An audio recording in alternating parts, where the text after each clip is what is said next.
Yo, what up everybody? Garfum here. Today I'll be showcasing the Diablo 3 speedrun. So we'll be doing it marathon style. And sort of what it would look like if I were to do this at a marathon. Yeah.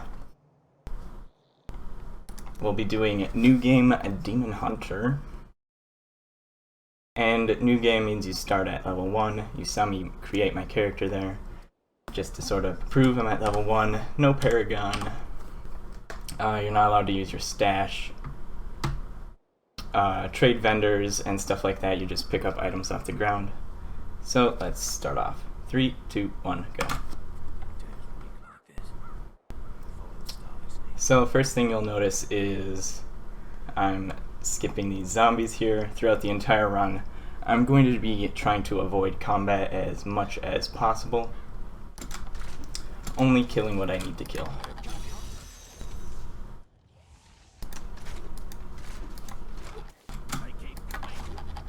So early on in the run is where most of the interesting tricks that we have actually happen.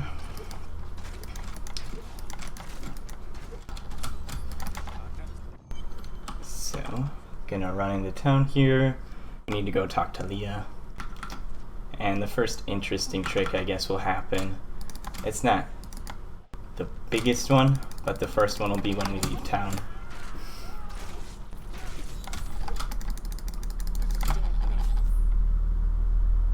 Pick up that book on our way out to get level 2. Were too afraid to settle near the ruins of the cursed town TRISTRAM. But as time went by, adventurers arrived to loot the old cathedral.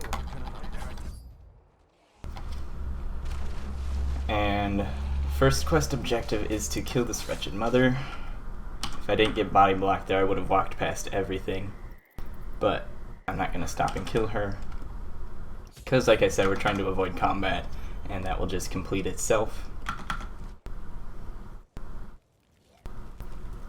So, beginning is quite a bit of walking. We'll be getting our movement abilities at level 9 and 10. At 9 we get Vault, at 10 we get Tactical Advantage, which greatly increases the mobility of Vault. And next small trick coming up is after we talk to Leah or after we kill the wretched mother, and then go talk to Leah. So for that trick, I'm going to start the conversation with Leah but not skip it, and then come back to the waypoint and try to move as soon as possible. Whoops. Take the right waypoint, start the conversation, and then she spawned at the gate, so she opens the gate faster. Normally she'll spawn at the waypoint and you'll have to wait for her to walk up to it, which is a half a second to maybe like 2 seconds. I haven't timed it. Somebody claims it's like 2 seconds.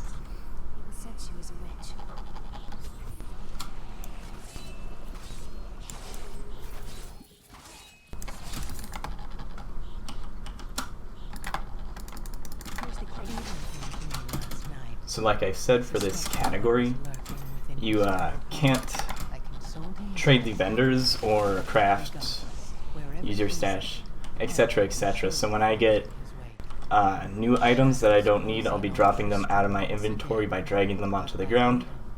And that would be the fastest way to manage your inventory without those rules anyways, because you can do it while you're moving.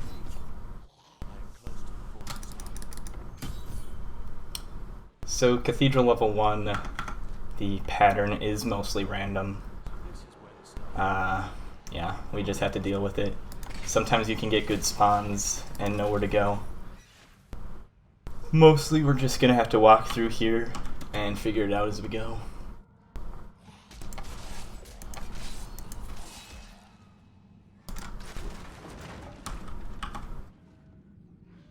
We thought we could keep the dead trapped here. Save me. So the Empowered Shrine will be useful later on, but since we don't have Vault yet, I'm not going to take the time to go grab it. And those of you looking at the splits, we are comparing against my PB, just because that's what I always compare against, which is also world record. So if I get anywhere close to that, that'd be awesome, but probably won't happen, since my current PB took about 3 weeks to find, because you need really good map spawns to get a fast time, and the New Game Demon Hunter is probably the most competitive. New Game Demon Hunter, New Game Monk are Diablo 3's two most competitive classes for the speedrun. So we have another small trick coming up. We don't have teleport unlocked until after the Hadrid quest, but we're gonna teleport anyways, using the map. I fear the worst.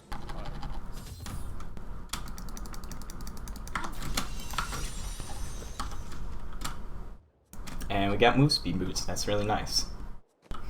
So throughout the run, I'll only be changing my boots if they give more move speed or have the same amount of move speed and give more damage. So here's our next and probably biggest trick of the entire run. Those of you that have leveled up fresh in seasons before may have seen or tried this strategy that we're going to do. So setting it up here, we're going to do this quest, then leave the game, turn up the difficulty, and then hand in the quest afterwards to hit level 7. And I'm going to stand right here. Hopefully she doesn't knock me back. Okay, good, she didn't. And I was standing right here, so I should get a portal. If you stand too far this way or too far back, you won't get a portal coming back into the game.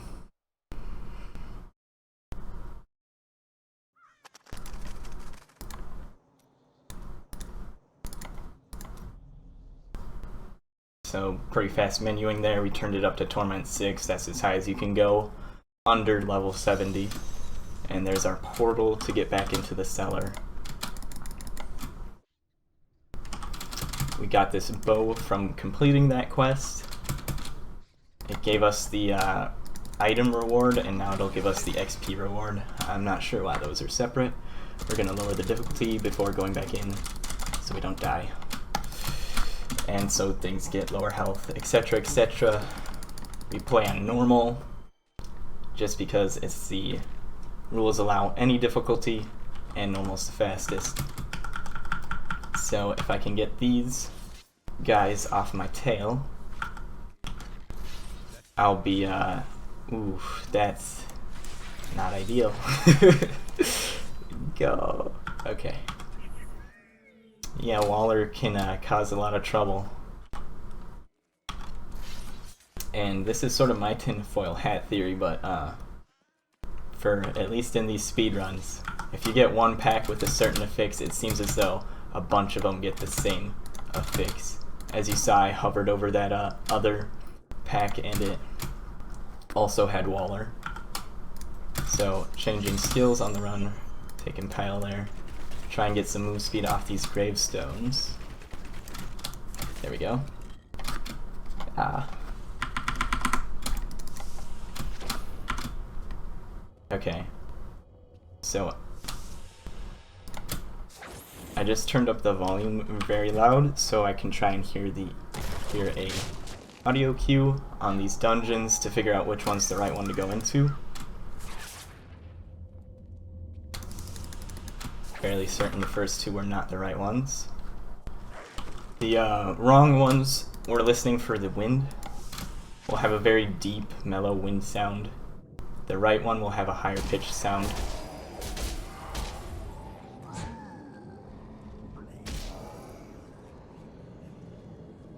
This should be it.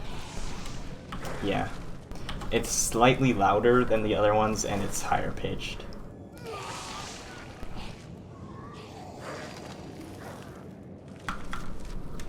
Audio cue blew your mind the first time you heard about it? Blew my mind too. I'd actually tried listening for it, but I didn't change my audio settings, so I assumed that there wasn't one.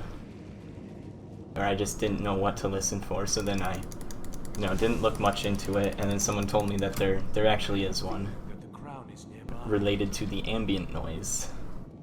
Wind. So a guy's gonna pop up in our way here, we're just gonna go right past him.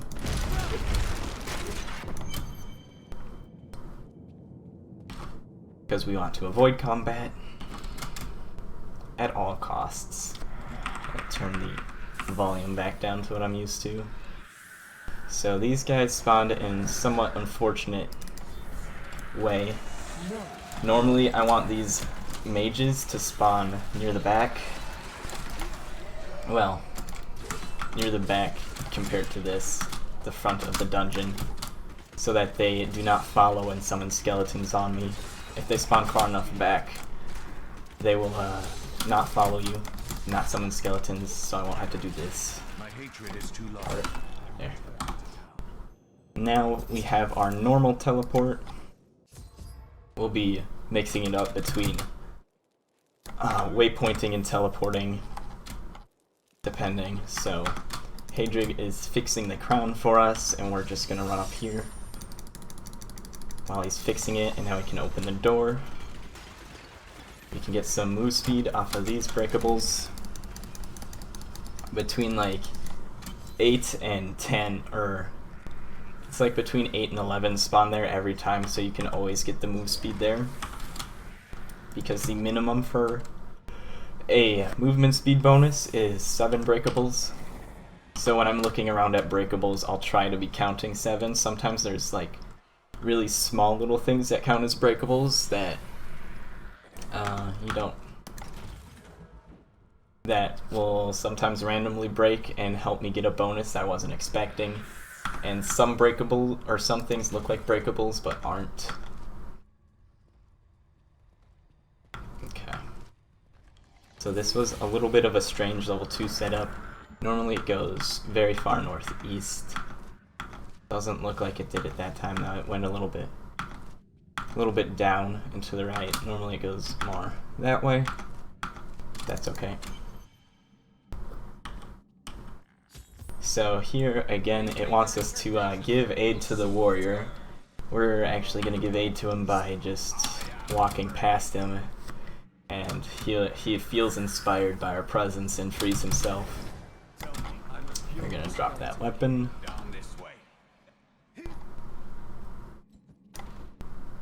Get his items for him. Sometimes there's a lot of barrels around that corner, but not this time. We're gonna go kill Jandar now.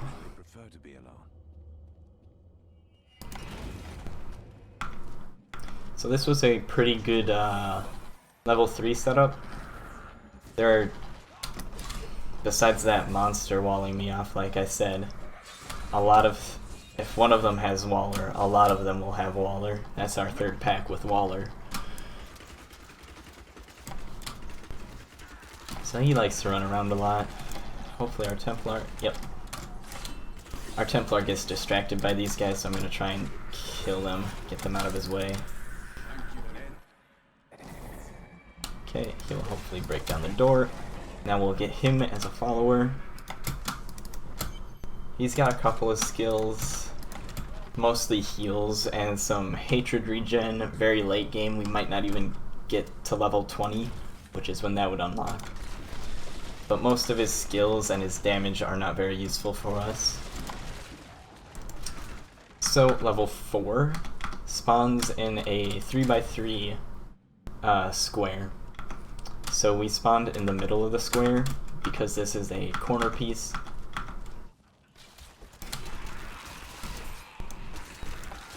So you'll always spawn on the southeastern edge of this square, and we spawned in the center of the southeastern edge. And that I'll just be keeping track of the tiles I'm on, so I know when to turn on the squares if we don't find the path right away. This can be one of these spawns, so we'll go a little bit ways down and the circle pops up, so don't need to worry about that. In here we can get a breakable bonus. Sometimes you can wait until after the doors, and there's more breakables. There's breakables all over the place in here.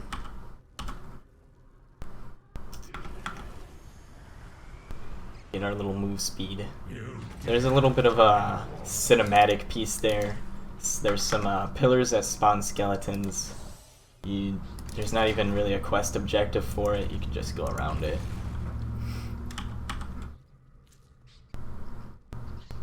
And here's the crypt of the Skeleton King. So this is one of the maps that is static. It is always this exact same pattern. So there are static maps and random maps. I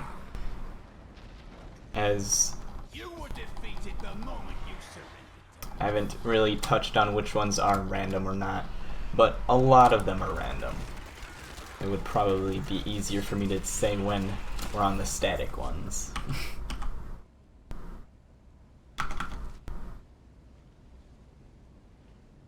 So getting to the Skeleton King in 15 minutes is alright. That's a pretty average time.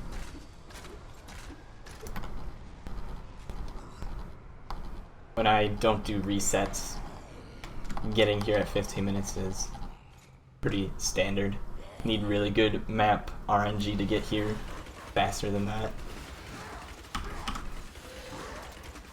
So we'll be using rapid fire on most of the bosses as our main source of damage. Later on we'll get Impale with the chemical rune that burns them. And we'll be switching between rapid fire and Impale later on when we get the right rune. But for now it's going to be rapid firing the bosses down.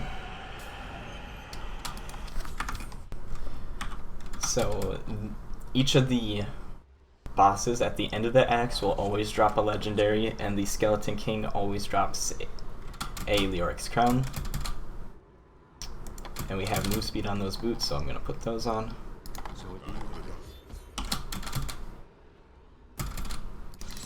Do a little bit of gear management here. So now we're going back to the cemetery. We can get move speed boosts off of these again. Do you want to get power leveled? Nope, I do not.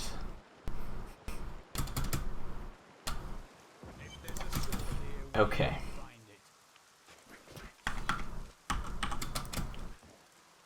So I'm gonna switch this into my main hand because I'm pretty sure that one was the higher damage one.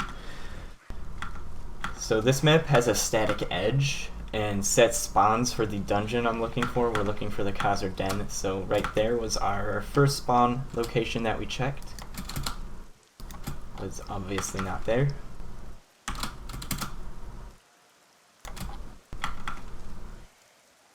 Here's the second spawn location, so that is good.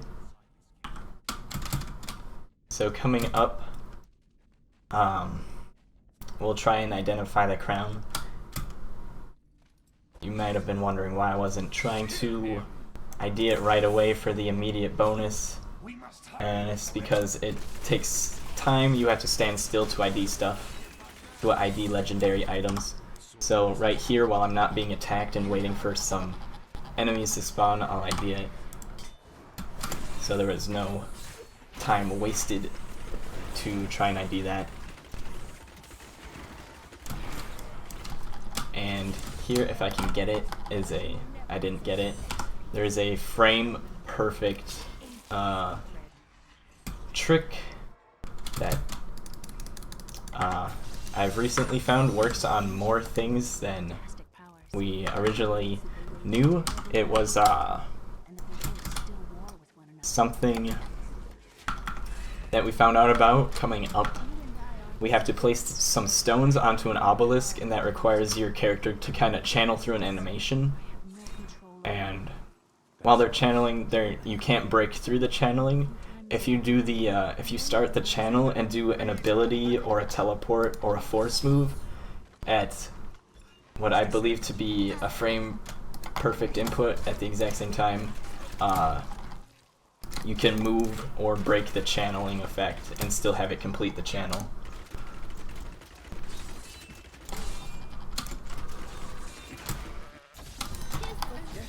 So, coming up, occasionally, I would not get the legendary crown identified in that cave. This is the backup spot to identify it if the scoundrel took longer. He was actually pretty fast that time.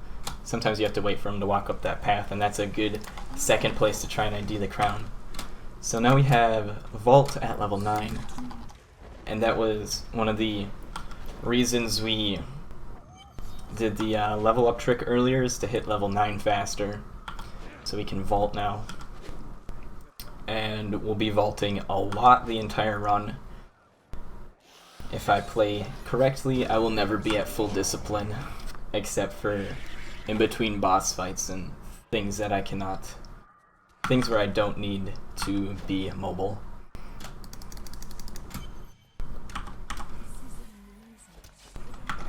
So the dungeons I'm looking for on this map, it is a static border, but the stuff inside can change. The first dungeon I just went into is usually easier to find, and we got a fleeting shrine. That gives us movement speed for 2 minutes. Those are very nice, going for personal bests and whatnot. You want to try to find those on your runs. So that first one we find always spawns along a line, and the second one above it is a little bit more random. So most of us go down the right side line first because it is faster to find. So here, I got another Waller pack.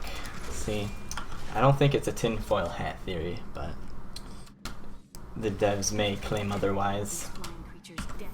So now we're going to be using the map teleport to get back to the place where we need to place these beacons on their pedestals, and I'll try the trick here. We got it, and it'll waste the same amount of time to that it takes to put it on them if you miss it, because you won't know if you got it until you start putting it on the second one, basically, or until you've walked over to it. So it saves the amount of time that it takes to put it onto the pedestal, and you'll basically, if you mess it up, you'll have to spend the time it would take to put it on the pedestal twice.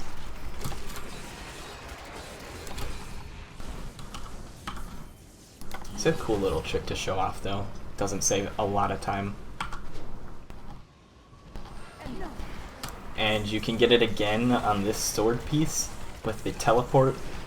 So I'll try that. I've only gotten it like once or twice. I didn't get it. You would have seen the bar pop up if I had gotten it there. Short lives. The demon Nereza promised to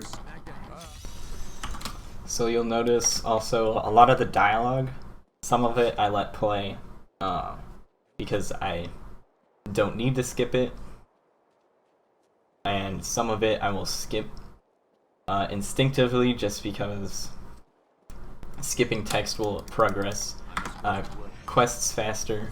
They're destroying the town. Get out while you can. So like those ones that I just skipped, I didn't need to skip, but by habit, when I hear voices in the game, I'll just start spamming the key to skip texts. And there's going to be 2 monsters spawning out of the ground here. They always spawn in the same spot, or 4 technically, at 2 different times. So there's the first guy. There's going to be 3 blue spawning here. Not enough hatred. So, okay. There's a lot of things to explain. So this buff right here is Nephilim Glory. I get it from picking up those yellow orbs you just saw me pick up after that fight. I had gotten one earlier, and I didn't even notice I had gotten it. But you get a move speed bonus when you get 2 of them. So I need to have 2 stacks to get a move speed bonus off them. In here, tons of breakables. You're gonna get a large move speed bonus. The more breakables you break in a row, the longer it will last, up to a minute. And then we can refresh the buff by picking up another one, and you can increase the time by picking up health globes, or they'll regen some of the time. It doesn't go above 60 seconds, so we have 50 seconds left. If I pick up a health globe, it'll extend it by either 1 or 3 seconds, something along those lines. And I should have just vaulted over that guy there. Now we got Tactical Advantage, which helps our vault a lot. We get a large move speed bonus after vaulting, and this is what makes Demon Hunter the fastest new game class for Diablo 3.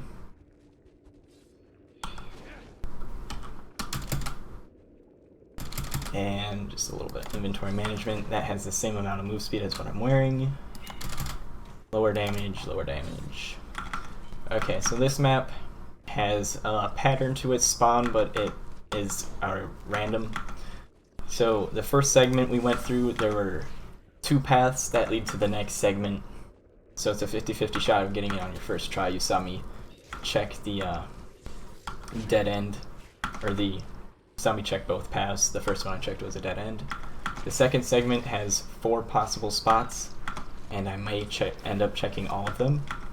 So it sort of spawns in a square. They'll be on this side and this side of the square. No matter where your first path led you, you'll always end up in a square of these tiles. And we found the next segment, or the next path. And the last segment, the exiting path is always in the same spot, so we're gonna go up and to the right.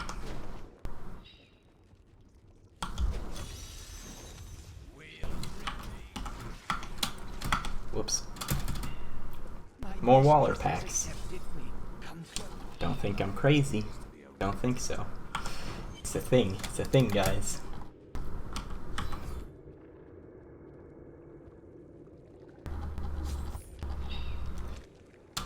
So here, Queen ARANEAE has 3 cycles. She'll run away at certain health breakpoints. You can kill her in 1, 2, or 3 cycles, being max. We can kill her in 2 cycles on new game, but we couldn't get it there. I started attacking her too early, and I think she would have had too much health to begin with. I was running out of hatred. So if I were to 2-cycle her, I would rapid fire, and then as she's running away, impale her to attempt to get the 2-cycle.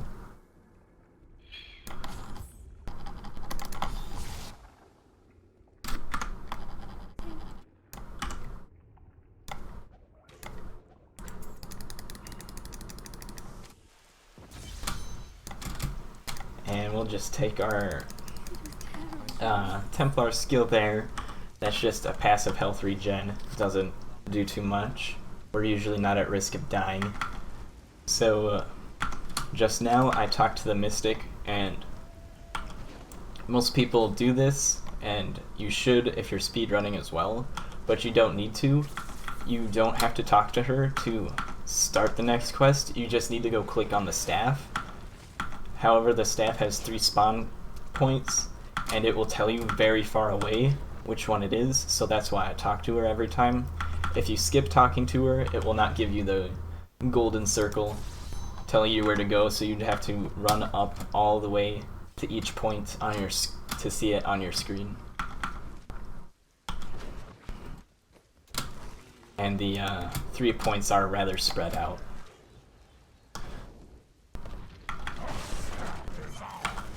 So here we're gonna make sure we have enough discipline. There's gonna be a lot of things trying to block our path. A lot of goat men trying to get in our way. They don't like that we took their staff.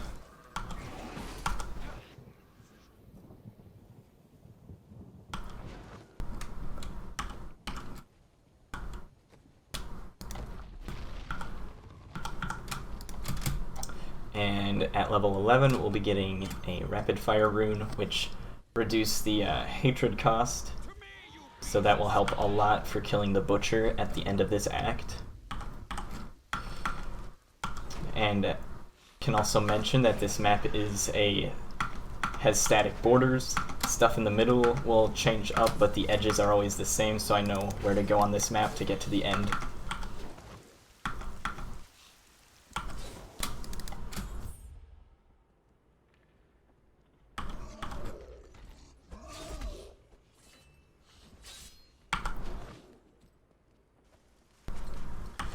So there is a little trick in this room that you can do in other run categories, such as Monk or some of the New Game Plus runs. You can skip this fighting sequence entirely by dashing or teleporting it through these windows. However, our vault does not go through walls, so we have to do that fight sequence.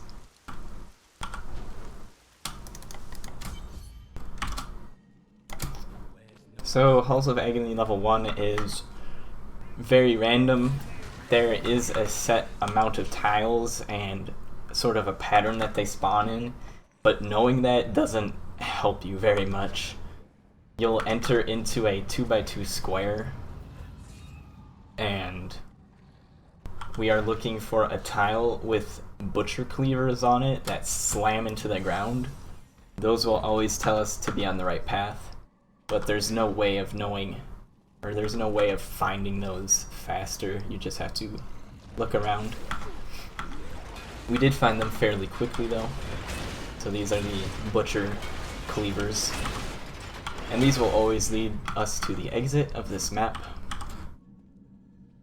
And we got a legendary back there. Gonna leave it for now. And by for now I mean forever. Rip the legendary. You typically want to pick up legendaries. They're pretty good. I was either not paying attention or it dropped way behind me, I'm not sure.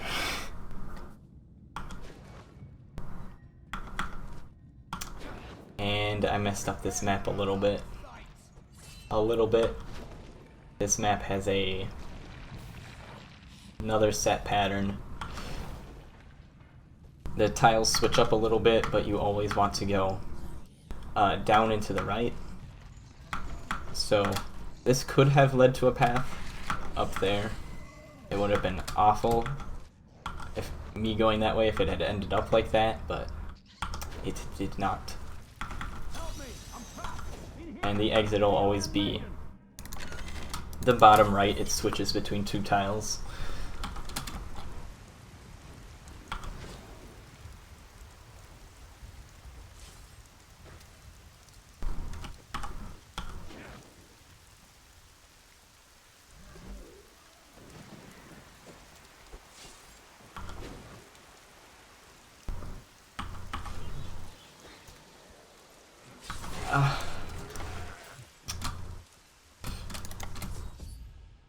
So when I was switching my skills up earlier, I actually forgot to take the Impale rune with it.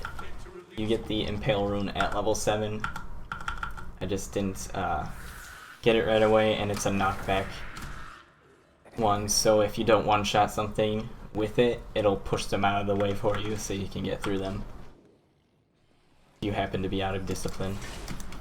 On this map, we're gonna be looking to free all these prisoners. It is static borders, but that doesn't help much at all on this map. The prison cells spawn in different formations. The one we got isn't too bad. It's not the best one, but it's not the worst one by far. We'll see what we got on the top half.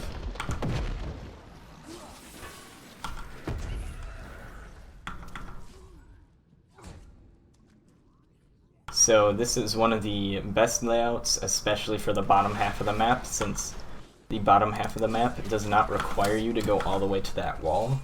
The top half of the map, unless you get lucky, can require you to go all the way to that back wall,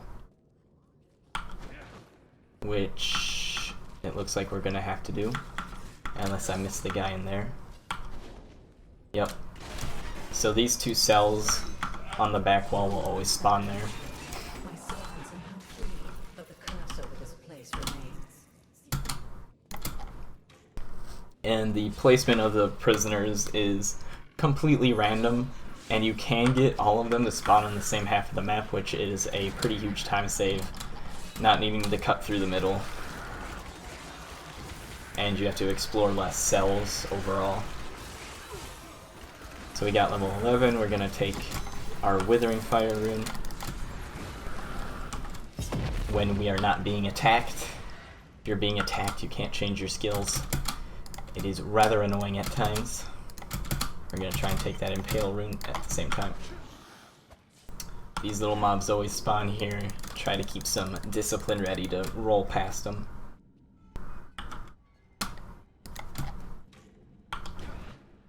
So this is the last map leading up to the Butcher, and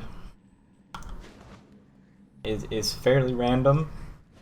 The dead ends are kind of short. The map can also lead you in a loop as well.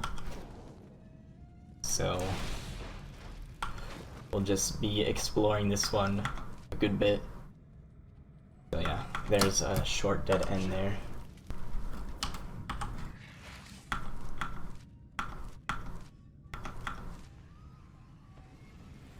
And there's a loop. So there was no real way for me to tell going into that was going to end up being a loop or just going off towards the Butcher. This last path should lead us towards the Butcher though. And some of these tiles look pretty big, such as this one, but I have like that tile layout memorized. It has one entrance and one exit. So if I come in from this side, I know to leave that side. If I come in that side, I know to leave this side, etc. And here's the Butcher.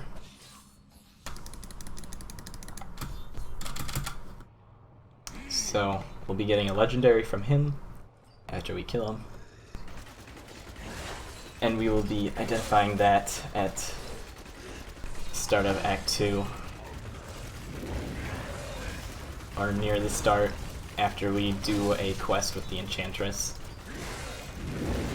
There will be some downtime when we're waiting for her to clear something obstructing our path. And we got a not very useful legendary for us. So Demon Hunters don't have very many legendaries that are very useful for the new game speedrun that are specific only to them. So usually you'll want to find either jewelry or weapons for the Demon Hunter. Those will be your best finds. So this is a Heart of Iron. It's really good for Crusader and Barbarian speedruns, especially Crusader.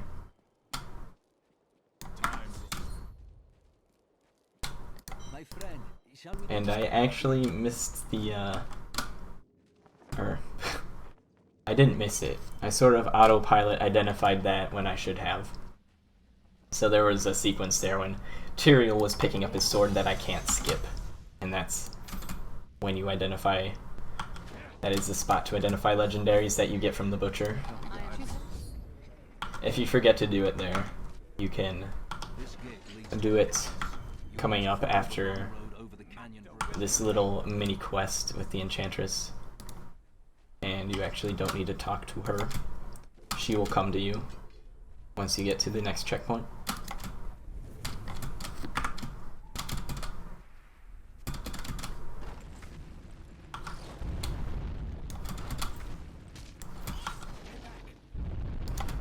And drop our pants. Be careful. What do you... Enchantress, hello. Enchantress is here. Everything is wonderful.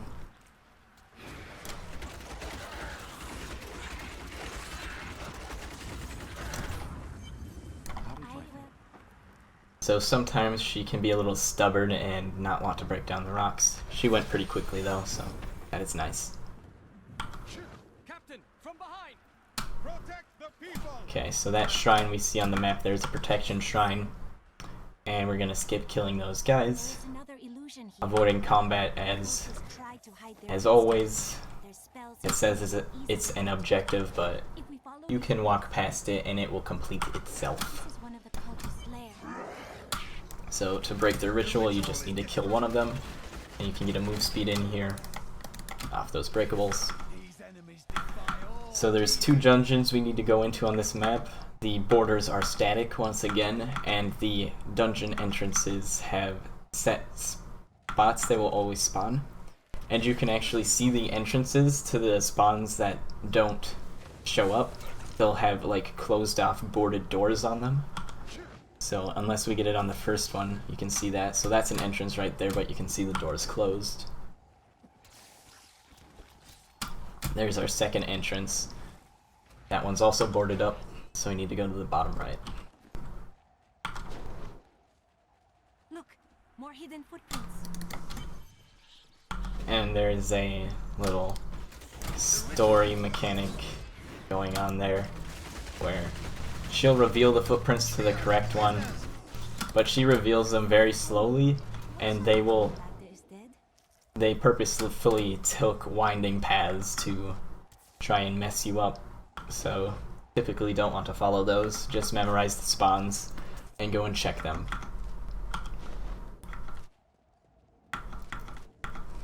And it was a little bit greedy to check the top half first, because it ended up taking me more time, especially since the first dungeon was on the lower half of the map. The first one I checked on the left side has a lower spawn and an upper spawn. If I get the upper spawn, I should always check the upper right for on those other maps. But I got a little bit greedy and checked the upper right anyways, since there's 2 spawns close to each other. A little bit of math there. 2 out of 3 is higher chances spawning up there. But since I got the lower path, I should have taken a lower route to go check that bottom one first. I need you.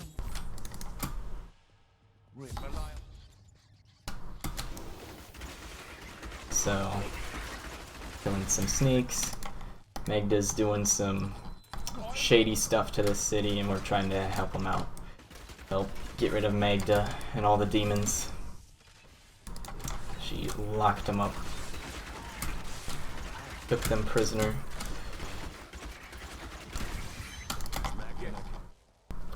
And all those people that we saw walking into here were all just camouflaged snakes. So when I open up the minimap, you can see those places that I've already been exploring. This is technically a different map. The name of the map has been changing, but we can still see the entire map because this is all one static area, one static layout, so I know where to navigate to.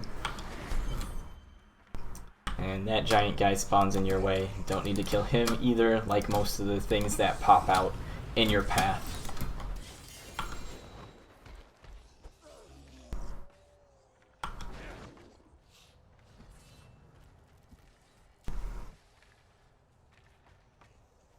And there's a pool of reflection. So what those do is they give you a percent bonus XP for a little bit. Up to that golden dot on my XP bar, I will be getting 25% bonus experience. Yeah, 25%.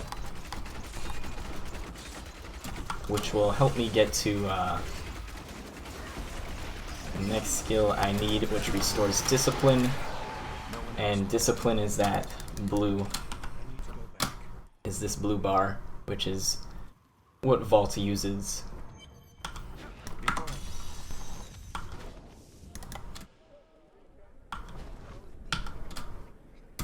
And we'll be taking off Impale for a little bit when we have that unlocked at level 13, Reparation.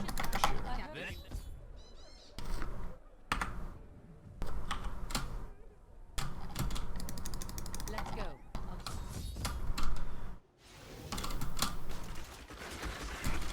So Leah got captured.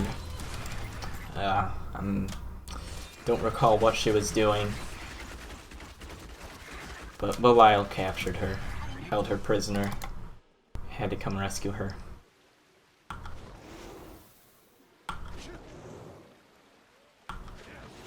These demons are blocking our way. Break these for summoning beacon thingamadoodles. There has to be a way into the sewers from here. This leads to the sewers. So we're gonna break some jars while she opens the path to the sewers.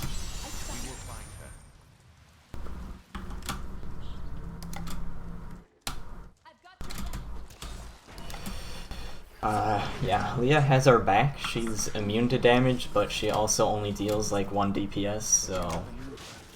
Be wary, Leah. Things are not as they seem sometimes.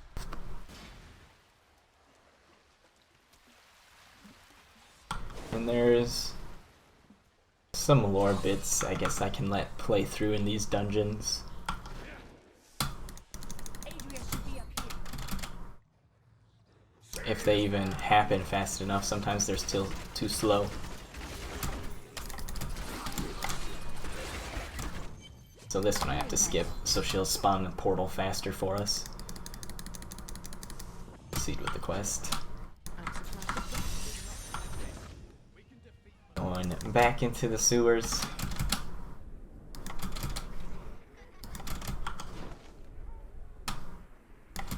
We'll be meeting the prince,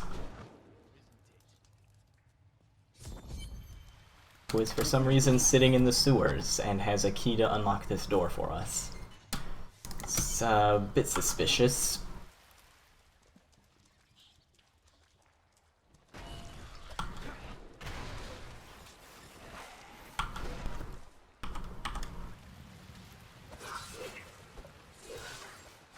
And most of these sewer maps are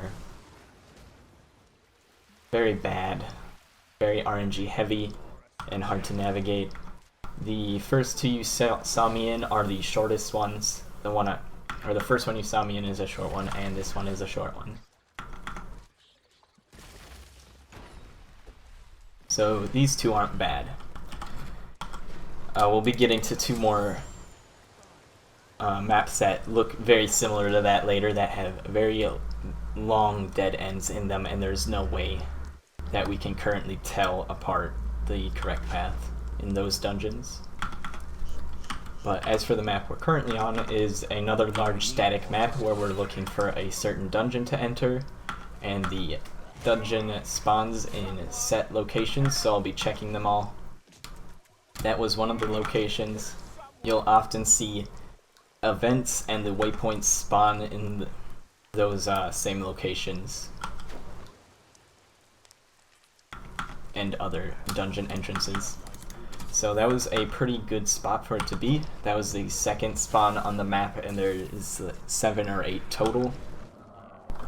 And we didn't see the waypoint before this dungeon, so we'll be taking the waypoint once we're done with this objective to spawn closer to the next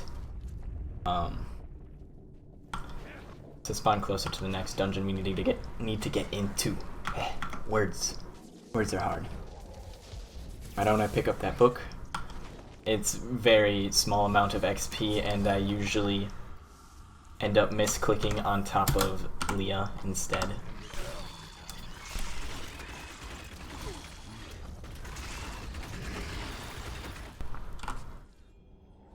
So we'll be returning to town first to start the quest, and then we'll be waypointing back in to hopefully the opposite end of that map, but we don't know yet where the waypoint was. We should bring Cool's head with us.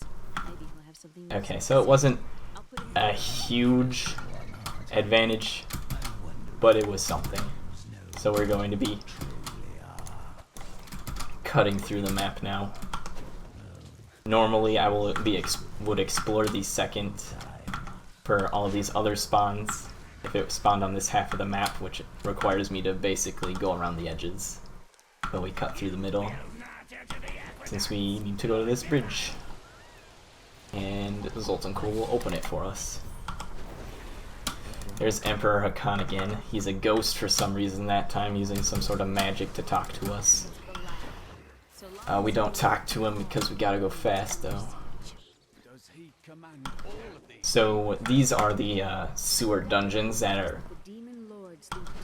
can break your run, basically.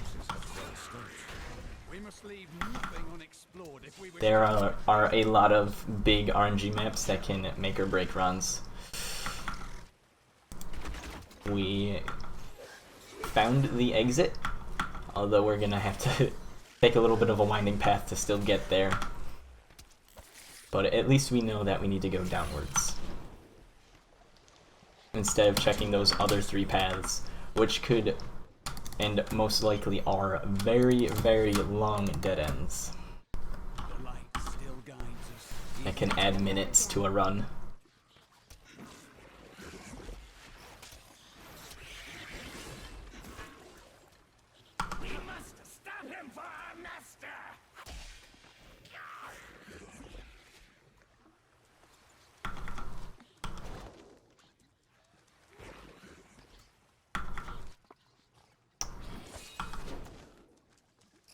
So, we're almost out of these sewers. Here's a couple dead ends. Pretty short ones, so hopefully it stays that way, or we just find the exit. Found the exit. So overall, those 2 maps were pretty nice to us this run. That passage should lead to the desolate sands. So here we have to free Covetous Shen from the barrow, or as we like to call him on stream, Diatak.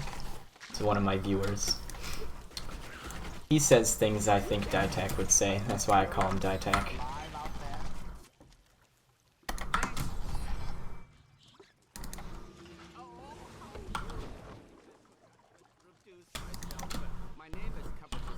I can't imagine why the young partner bashed me over the head and sealed me in there. This place So is dangerous. we now have preparation. I was trying to take that earlier. I ended up not getting around to it at the time. Yeah, we're gonna have to wait for a moment when we're not being attacked. But that'll restore our discipline so we can keep vaulting a bunch.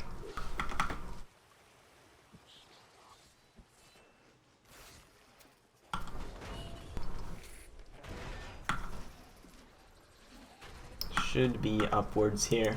I shouldn't have checked downwards. I just wanted to get around those snakes. This dungeon always ends in the upward direction, but there's always a fork in the road at the very start.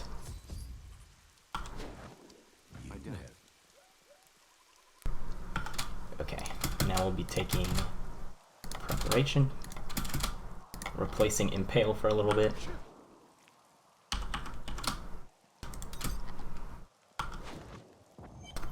So now we are on the 3rd large, well, I like to call it the 3rd large static map, because I need more discipline. these ones spawn in the middle of the map. I think they're more difficult for newer runners. So we're looking for 2 maps on here. They are once again in set locations, so I'll be taking a path to check all their spawn points. And we got the first one at a very early spawn point, so that's good. And this map is pretty random. It used to usually want to go down and to the right, but recently it's been going any way that it wants to, really, so it's a bit troublesome. And there's quite a few breakables in this map, though there are a lot of things on this map that are also look like breakables but aren't, such as these dead worms. I think those technically count as corpses, and they are not breakables, and those little exploding maggots are also do not count as breakables for the movement speed bonus.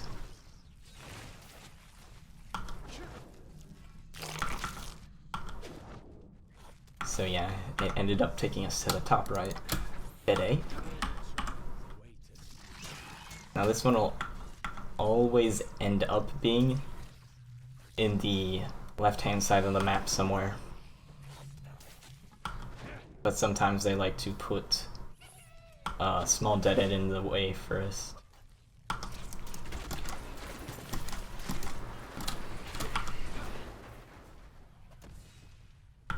And we should be getting evasive fire soon if I haven't already gotten it.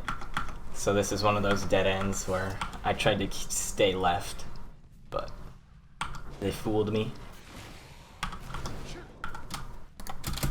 So we get evasive fire at 14. That is what I thought it was. There are quite a few skills we switch in between, so sometimes I miss one by a level or two if I'm not 100% focused. There's a lot of things here that we just need to kill so we can get out of the dungeon. Oh no! I was hoping that spider wouldn't come and hit me. There we go, now I can get out.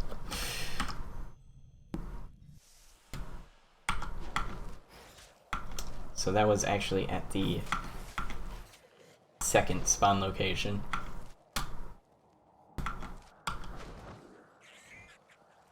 And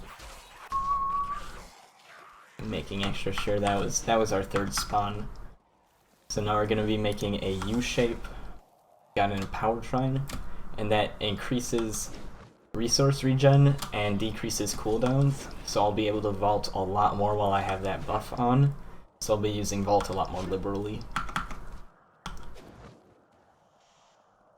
There's our waypoint.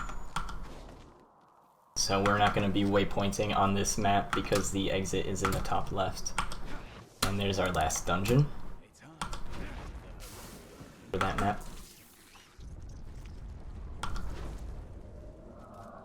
This map is very random.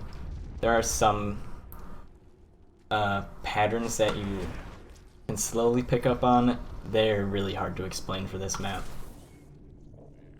It's essentially just knowing which paths check and when to turn around on them. So, like on that path.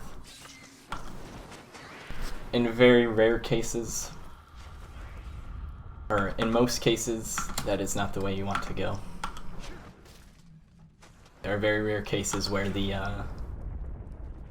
piece we're looking for, which is Zoltankuhl's blood, will be in that direction. But the setup didn't look right for it.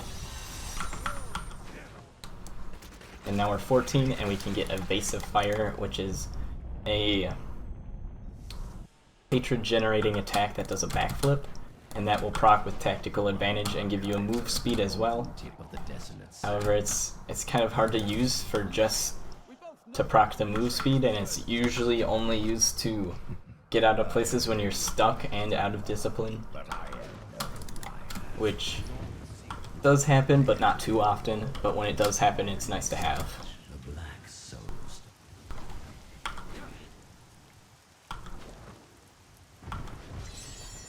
And I didn't use preparation during that empowered shrine, which was a mistake on my part. It means I could have been vaulting more often. So the next two maps we'll be exploring are pretty linear, somewhat literally. Usually they'll have bent a 90-degree turn in them somewhere, but they are straight lines for the most part. You can't really take the wrong path. You saw 3 paths at the start, but you'll know immediately walking up the stairs whether or not you're on the correct one.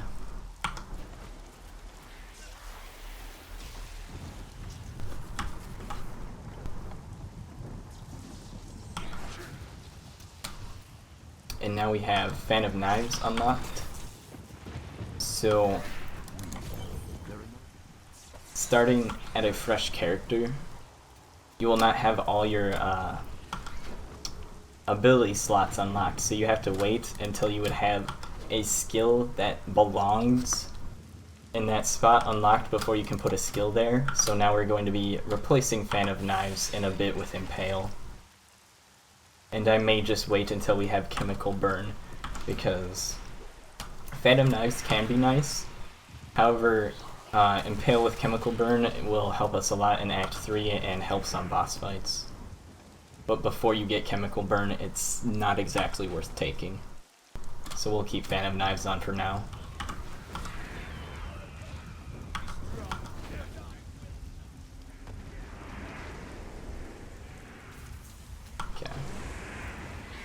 And I'm expecting another turn in here somewhere, that's why I was checking the edge.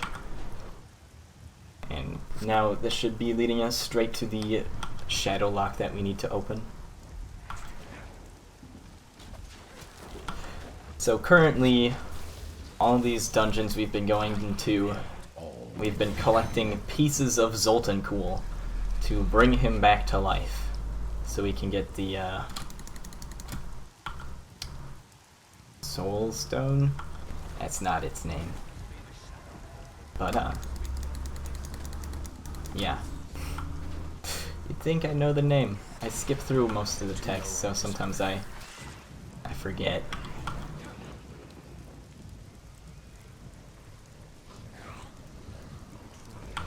Okay. That was a dead end. Is it called the Soul Stone? See, I'm just double guessing myself now. Putting myself on the spot. I don't know what's going on. Ooh, we got bracers with strength on them. So, Demon Hunter is a dex-based class, so getting gear with dex on them will increase your damage and will also give you armor. However, finding something with strength and int on it will only give me defensive stats. So this is the tile we were looking for on this map. Zoltankuhl's body will be on one of those 3 branches, and it happened to be on the first one we checked. And on those branches, the correct tile looks a certain way, so I knew once I stepped up those stairs that I was on the correct tile. So now Zoltankuhl is alive. We're just gonna kill him now. Spent all that time bringing him back to life just to kill him.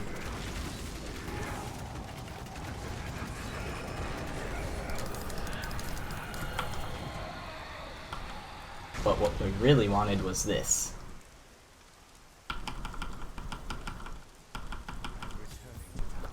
So, you heard me spamming a key there. I was just spamming teleport to teleport as soon as that cutscene ended. Let's get going. Or that, what would have been a cutscene. There is a very nice option in Diablo 3 to turn on auto skip for cutscenes.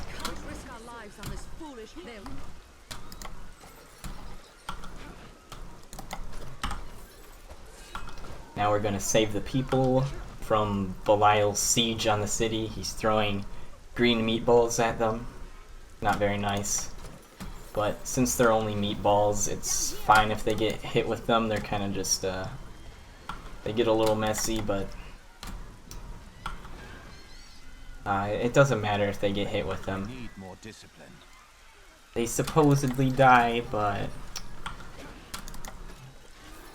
it will not end your speed run if a refugee gets hit by a green meatball. To proceed forward with the quest, you either need to save all of them or they die. And it's faster to save them to try and get them killed.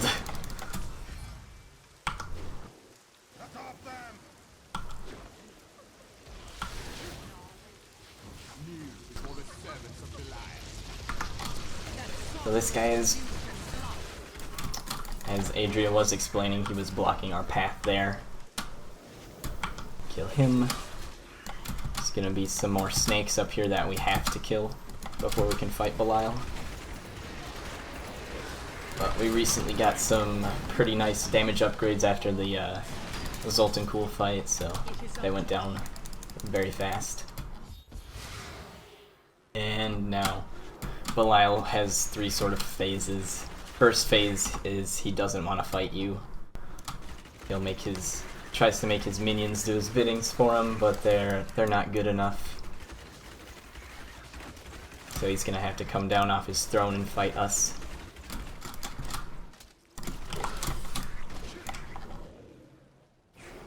Okay, here's his second form.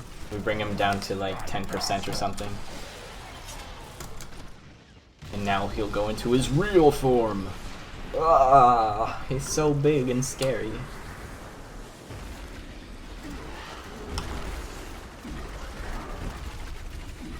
And we're just gonna tank all of his hits.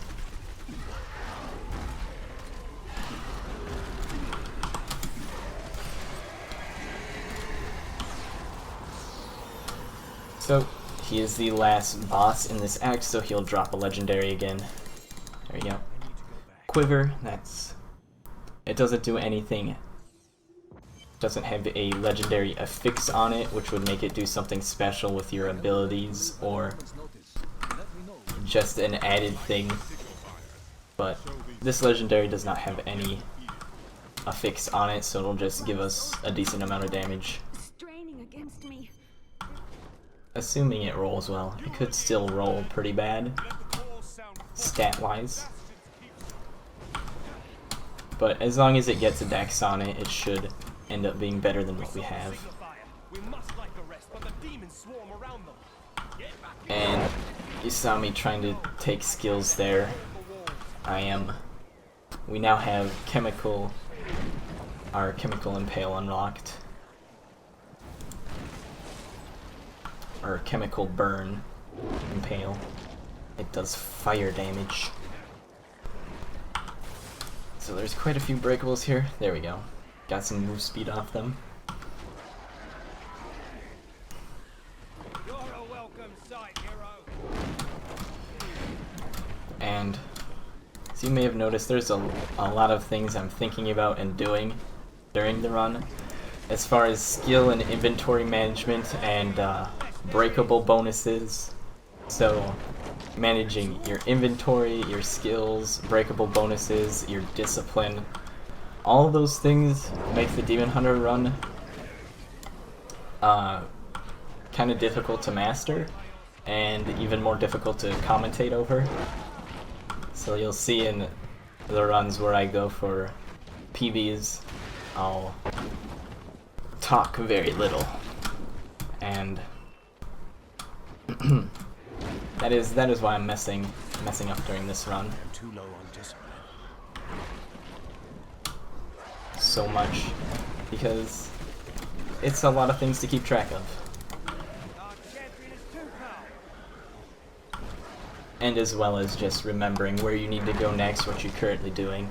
It's a pretty good thing to keep in mind. However, most of the quest objectives I can sort of autopilot. However, sometimes my autopilot breaks and I start checking dead ends when I shouldn't be. So coming up here is sort of a auto-scroller for an ARPG. We have to stand here and just wait for a timer, essentially, to bring up this catapult, or not a catapult, to bring up that lift so we can cross to the other side. And we'll be doing some inventory management while that's going on. If things stop spawning on me, that is. I'm actually gonna try to go up here to avoid being hit while identifying this legendary. And 24% increase in damage. Very nice.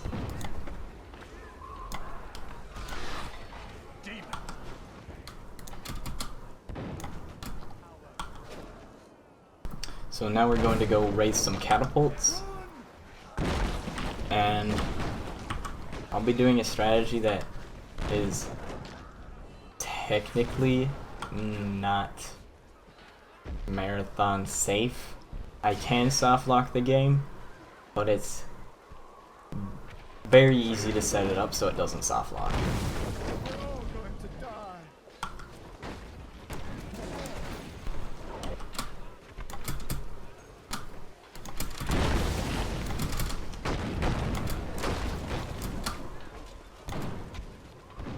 So you don't need to talk to him to start the quest. You need to break this barricade. Very important to break that barricade so the recruits can get out and start raising that catapult.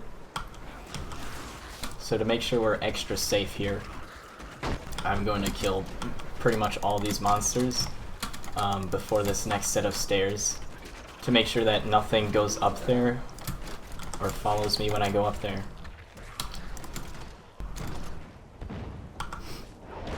Because there's another catapult here where we need the recruits to raise it, and normally there are enemies that will spawn around and attack them. If you leave the area fast enough, they will not spawn.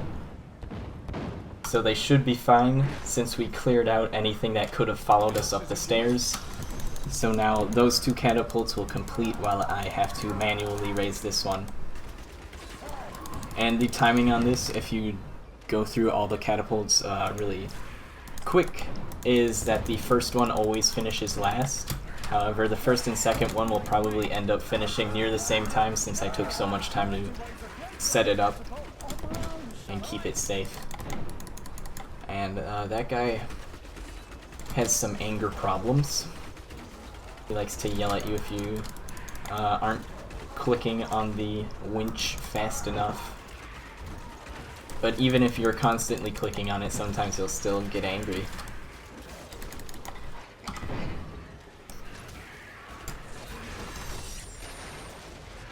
So that one finished, and the other two are just about done. Normally if I'd gotten that done a little bit faster, I'd be ready for the quest hand-in already in the keep, but it's not too much time lost. Now we're in the keep depths. They are heavily randomized. However, the exit tile is always the same, and you can tell it from a little ways out.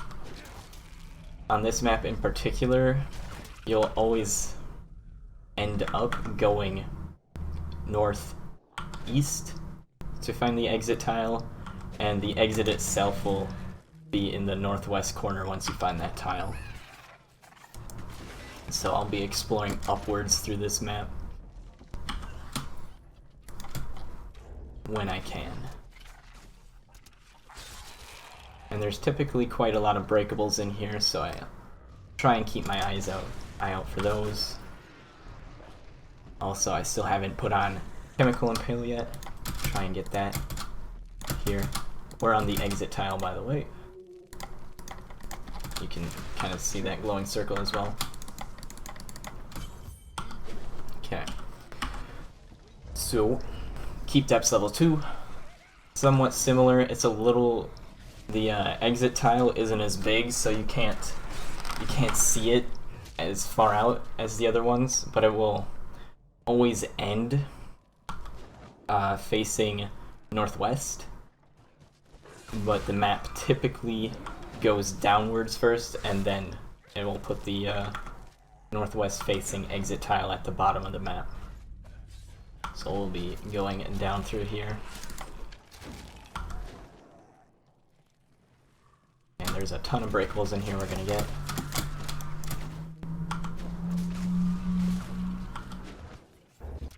And something I used to say, it's not completely true, but heading towards the snow is a good thing on level 2, and heading towards lava is generally a good thing on level 1, but I don't say that as much because there are some places that have lava and snow that end up being dead ends. But for a new runner, it's typically a good indication to head towards lava and then head towards snow. So the third level, we're looking for the GOM boss fight. So since we spawned in from this side, there's going to be only 2 possible paths that the boss fight can be on. I can't tell either. Okay. Can't tell until you basically see the dead end. You could maybe guess a little bit earlier on than that it was going to be a dead end. But this means the boss fight will be straight ahead that way. it'll never be directly downward. I think that was a protection shrine, we'll just skip it. So the path will never be directly downward, but this map was technically a good spawn because you can have the entrance to the map spawn there, and that would mean you'd have to check 3 paths, or could possibly need to check 3 paths to choose from, so on.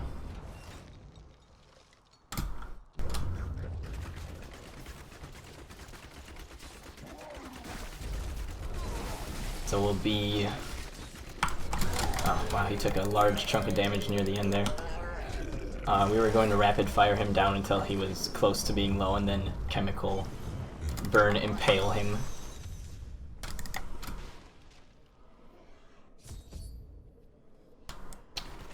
Fusion assumed. My non-seasonal Paragon level is 1900.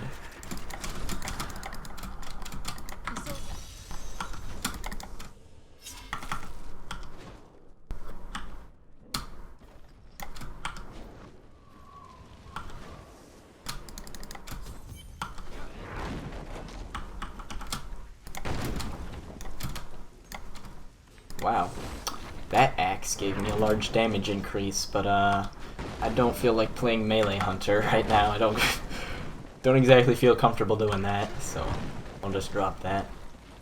So you don't need to talk to him to start the quest. Just walk past him towards the next objectives. Might be able to get a move speed bonus here. There we go.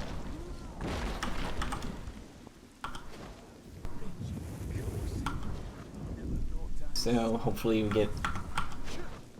Nice. I might be imagining things, but I believe sometimes that bridge will spawn with stairs. And stairs are not very friendly for demon hunters since we cannot fly over gaps and walls like other classes such as monk can. Monks love stairs because they get to abuse the fact that they can just skip over them. They can dash over them. So there are set spawns for set spawn locations. There's about 6 in total, I believe, for these ballistas and trebuchets. The middle one always spawns at that spot every time, and there were 5 of these possible locations. We checked 4 of them. The last location would be right here. And we're just gonna walk past that anyways to get to the next spot.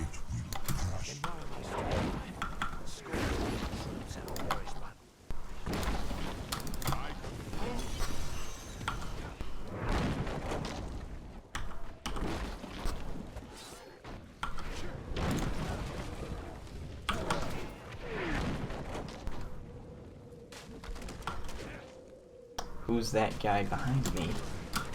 That guy right there, he's named Tyrael, and that guy is Templar. Forget his name. Does the Templar have a name? He must have a name. I don't remember it.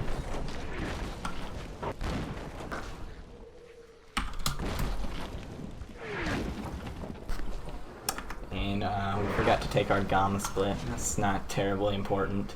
It might mess up my sum of bests though. We'll just not save those splits.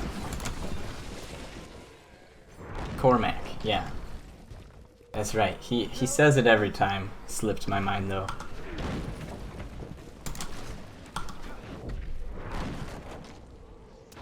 If you want to do the practice command for me, Pyro, that'd be nice.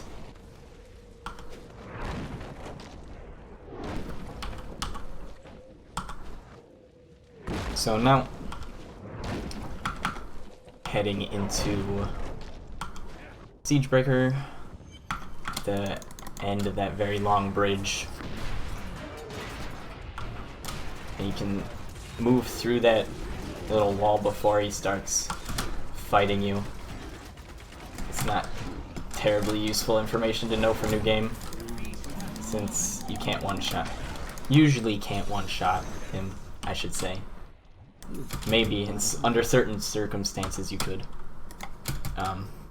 But in New Game Plus, for example, you can just dash straight through that, one-shot him, and then open and go down the stairs instantly.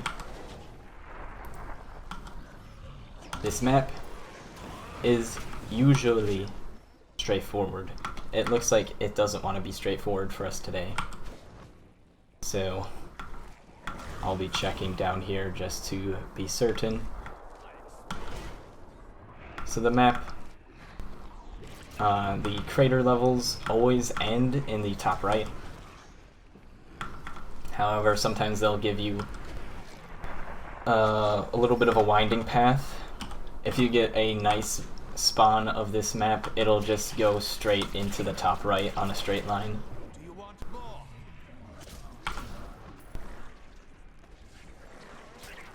So we'll be hugging the right hand side looking for that path, and we found it here. So now we'll be heading towards the towers, the Tower of the Damned.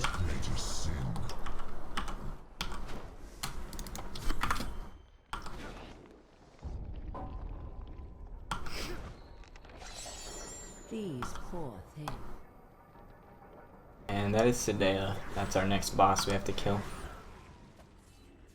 I don't need to skip her lore stuff, but out of instinct, I'm skipping them. Pleases me. And her Every step brings voice lines are closer to my somewhat creepy. It's also a good reason to skip them.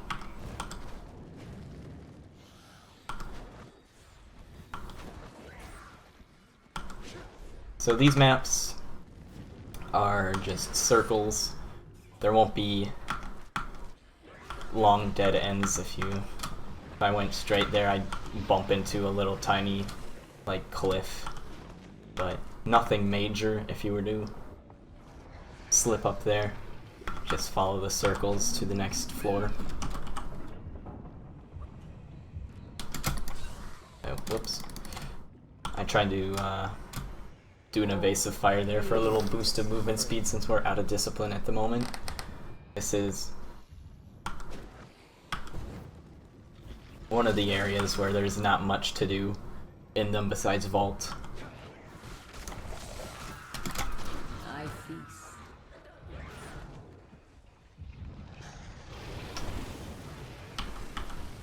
Clism, The chains if you do ! practice, that'll clue you in.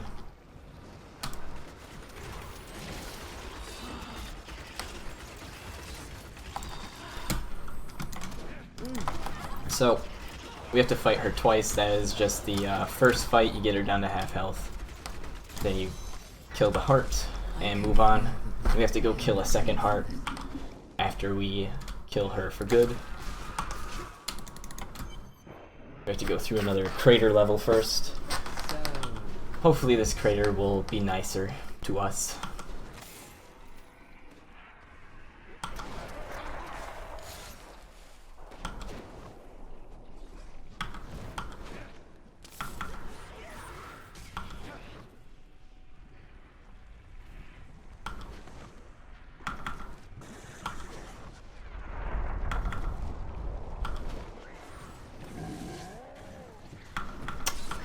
It was not nicer to us, unfortunately.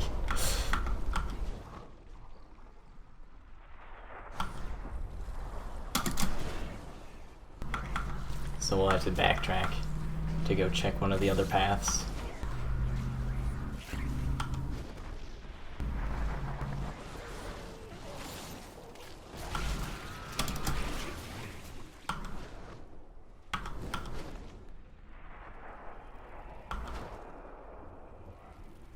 Alright, this looks like we should be on the right path now. Heading into the top right. And I checked down here a little bit just for any shrine spawns. On this map there there is a shrine that can spawn on both craters in that little outcrop. I do hope.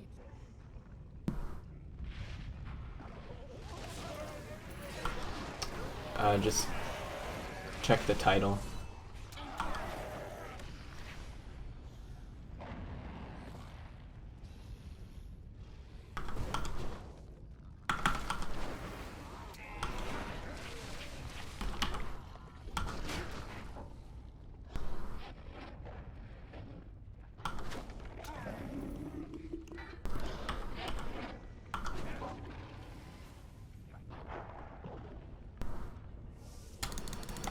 Okay. And we've got one more of these to go through. Rather monotonous. You get some cool backflips in there though.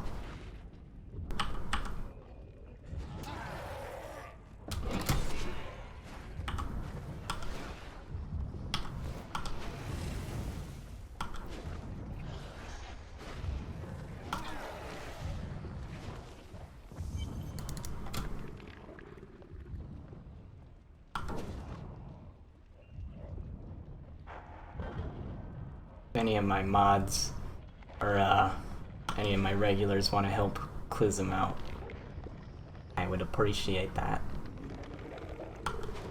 Alright, so we'll be doing rapid fire and then impale her near the end. And the reason we don't do impale the entire time is so we don't run out. But she is getting bursted down before I can even do that.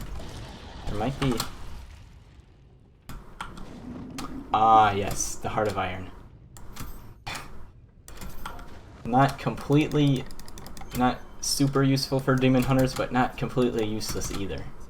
So, I gained thorns equal to my Vite, and when she hit me, she basically half-shot herself. That's what was going on in those boss fights when you saw things take massive damage. It's more useful on Crusader, however, because they have skills that will scale with Thorns damage, allowing for them to just cast one-shots on them instead of waiting for them to attack you. And we don't need that shrine, protection shrine.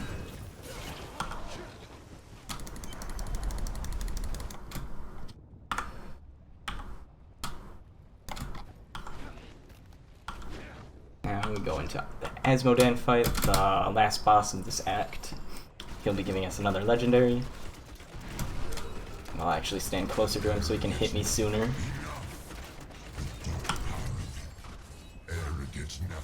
And the reason I don't chemical impale from the start is because while it's more damage, I'll run out of hatred. So it's better to start off by rapid firing and then chemical impaling once they're close to dying. And we got homing pads. Those are very nice. They're very useful in a co-op run. Not as useful for a solo speedrun.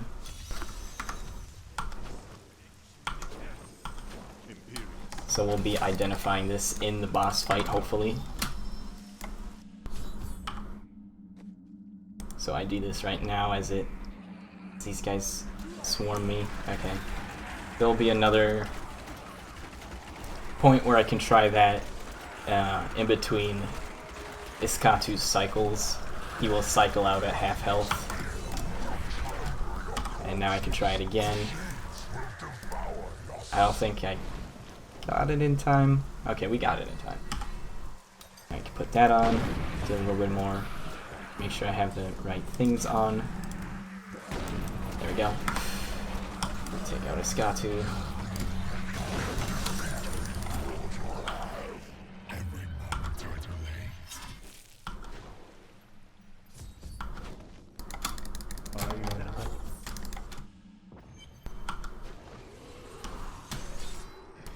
Okay, so Act 4, now we're in heaven. Diablo is sieging heaven, trying to destroy all the angels, and we'll try and save them. So that Well of Blessing I just clicked on will heal you and give you a shrine buff. It gives you a random shrine buff, and we got Enlightened, it looks like, so that gives us bonus XP. Not very useful this late into the run. We're not worried about XP as much now.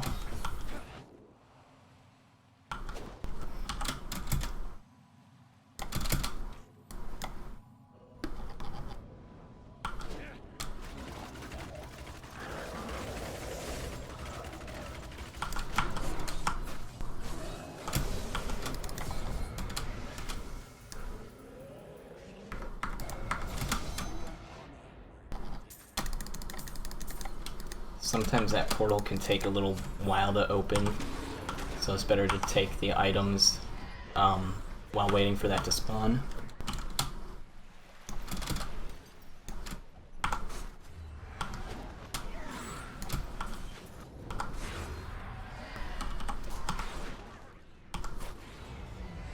So now we are looking for the Hell Rifts. They will be in one of these corrupted growths. They will not be in the ones that are directly blocking paths you would need to get to, but ones that are in corners like these have the chance of spawning them. And it should be in the last one down here since none of the other ones had it.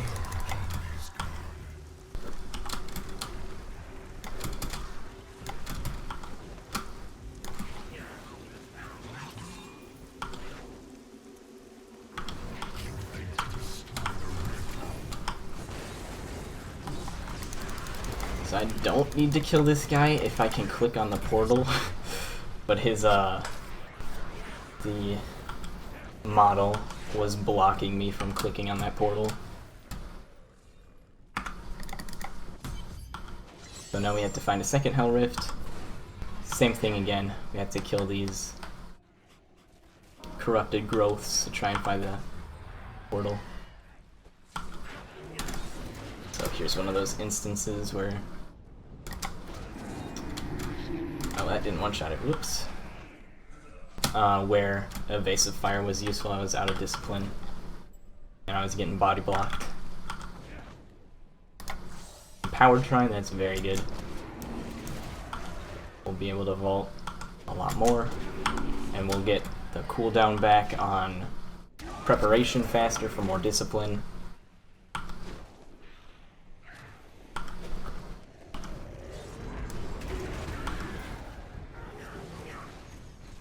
Another reason for taking Chemical Impale, which I haven't actually been using it for, is to one-shot corrupted growths. I don't remember if I did it earlier, but when we were taking out those siege ballistas in Act 3, it'll one-shot those, or the dot will finish it off if it doesn't one-shot it.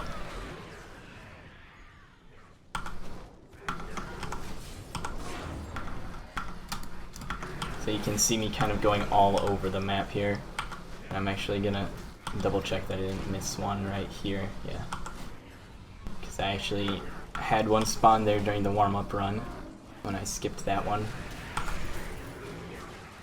And for these maps with the Hell Growths on them, there are 2 versions of each map. So it is, wow, another Empowered Shrine. It's won't take long to memorize where the corrupted growths are for all 4 of the maps. And the maps look very similar there.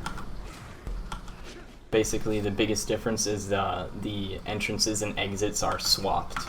So there'll either be an exit or entrance there, or an exit and entrance there. They'll swap places. And that was in one of the last ones. Obviously, you want to find it in one of the early ones so you don't have to waste time checking every single one, but there's nothing you can do about RNG there. There's no way to tell which one it will be in.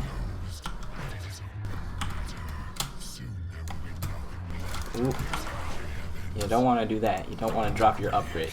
Oh, actually, in this case, I'm not going to put that on even though it says it's more damage, since we have Heart of Iron, and it's better to keep that on so when enemies hit us they just take large chunks of Thorns damage instead.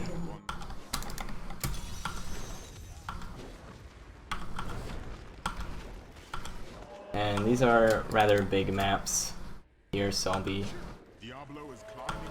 trying to make the best use out of that Empowered Shrine. So we got boots with 1% more move speed. We'll be taking those over the damage.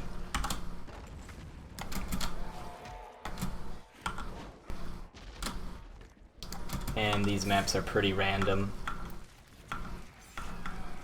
It is sort of knowing when you're going to be entering or identifying if there is a loop or a dead end coming up. And I believe I'm on the right path.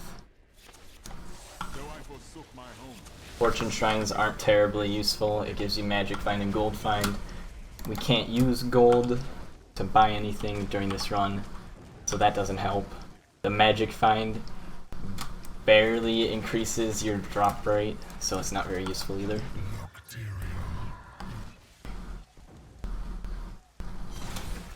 Okay, so during this fight, he has a freeze during the middle of it, which we're going to try and dodge with Evasive Fire. I missed it. I was just queuing up the attacks. But he did a large amount of reflect damage to himself anyways while I was frozen.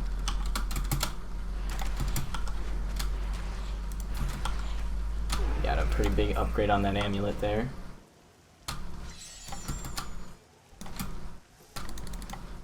It is not. I only hope we are not too late. I can feel Diablo's corruption closing around the light. So, similar story with this map. It's just identifying whether or not you're going into a circle or a dead end. The one thing that does help is you'll typically want to look for these sorts of bridges. Those will lead to the exit. But by the time you find them, it should be fairly straightforward that that's the right path, as it would be the only path left.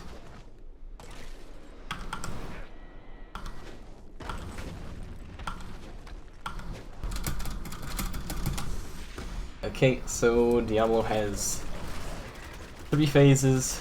Normal phase here. And then once we get him down to half health, we'll go to the Realm of Terror. Basically fight like a shadow or terror form of Diablo. And there are a lot of cycles for the Terror Diablo, so you'll want to try and get him in as few as possible. And him disappearing is based on him taking large chunks of damage. Sometimes you can get in enough damage while he's disappearing or while he's doing an attack to cut down on how many cycles you have. And in New Game Plus, it's very easy to get 1 cycle. And it is possible in New Game if you have enough damage to get him in 2 cycles. And this was his 3rd phase. He gets a little extra angry, stomps the ground, makes these fissures appear. But we just had so much damage that the fight was basically over right away. We get a bunch of gems and legendary. And that is Act 4. That's where the vanilla game ends. For the current speedrun though, for the D3 speedrun, it includes the expansion, so we will have to go and kill Malthael now at the end of this act to complete the speedrun.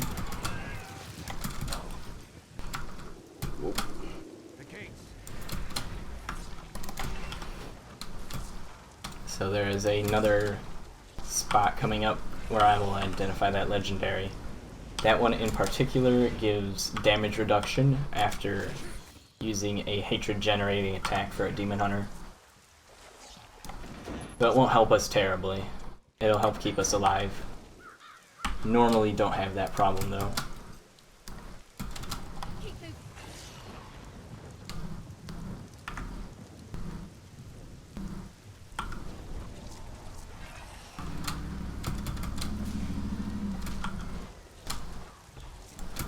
Got some pants. Chest piece. Oh, right. That's right. So that's one of the things about these runs is they can vary depending on the drops you get. So like, I am dropping chest pieces that would normally be upgrades and I would put on just because they give me more damage. But in this very specific scenario, I won't be. And I should be identifying this here. I sort of missed the opening. Yeah. There's another spot, we can just do it right now. Tyrael's walking in, you can start the quest while he's walking in, normally, if I weren't spending time to ID that legendary.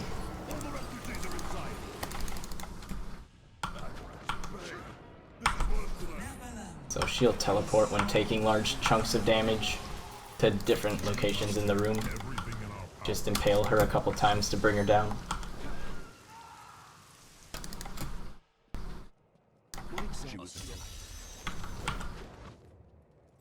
Okay, so Act 5 is infamous for its huge maps that are heavy on RNG. And it is what's the main factor that deters a lot of people from doing new game Diablo 3 speedruns.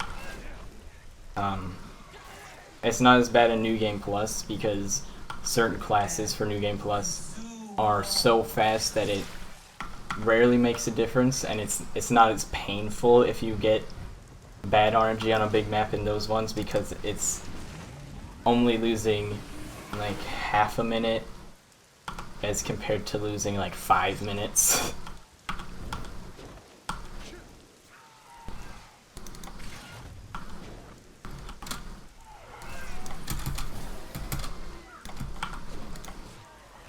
So that map was pretty nice to us. We didn't end up taking any of the dead ends.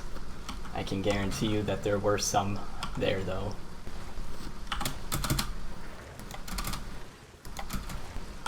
That Death Maiden is controlling the Soul Crucible. Not for long now. So we do clear out these piles of corpses that they seem to be taking energy from. We don't want that. That's not nice. So now we're at level 20. We get a second passive skill unlocked. And for Demon Hunter, we'll just be taking a damage increase passive because there's nothing much else to take.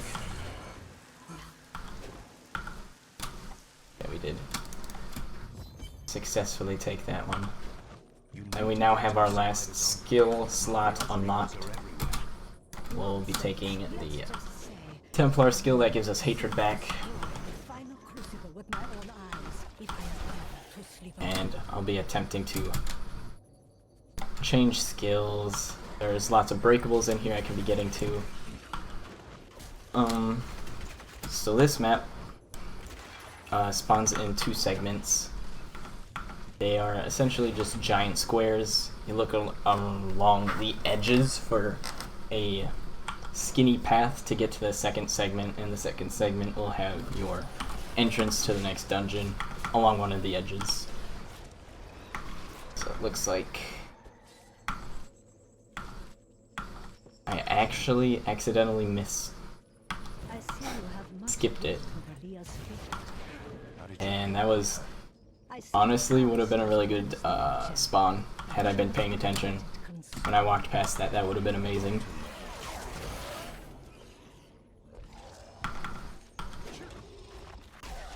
Good morning, Chippin. Doing well.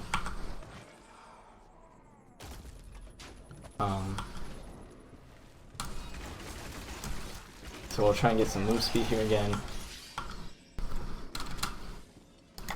Drop those. What is that? Don't need that. Enlightened Shrine. Those are XP, we don't need XP.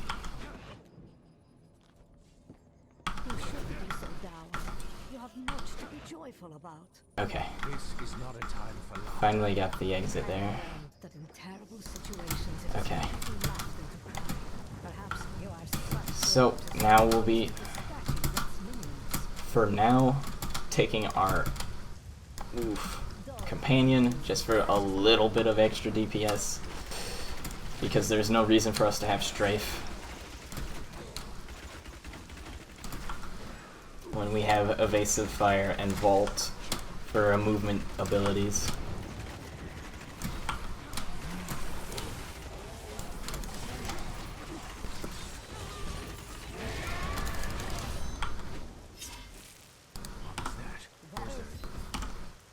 Okay.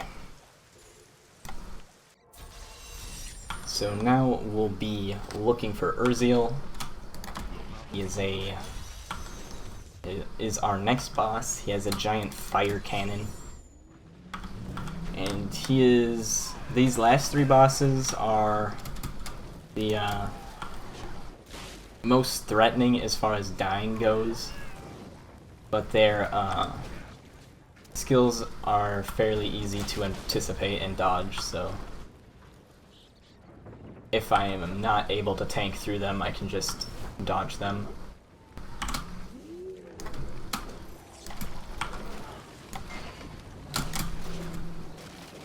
Oh, so that is something those mobs can do. They can pick you up in their mouths, bite you, which temporarily stuns you there, just sitting in their mouth while they chomp on you. Want to try and avoid that.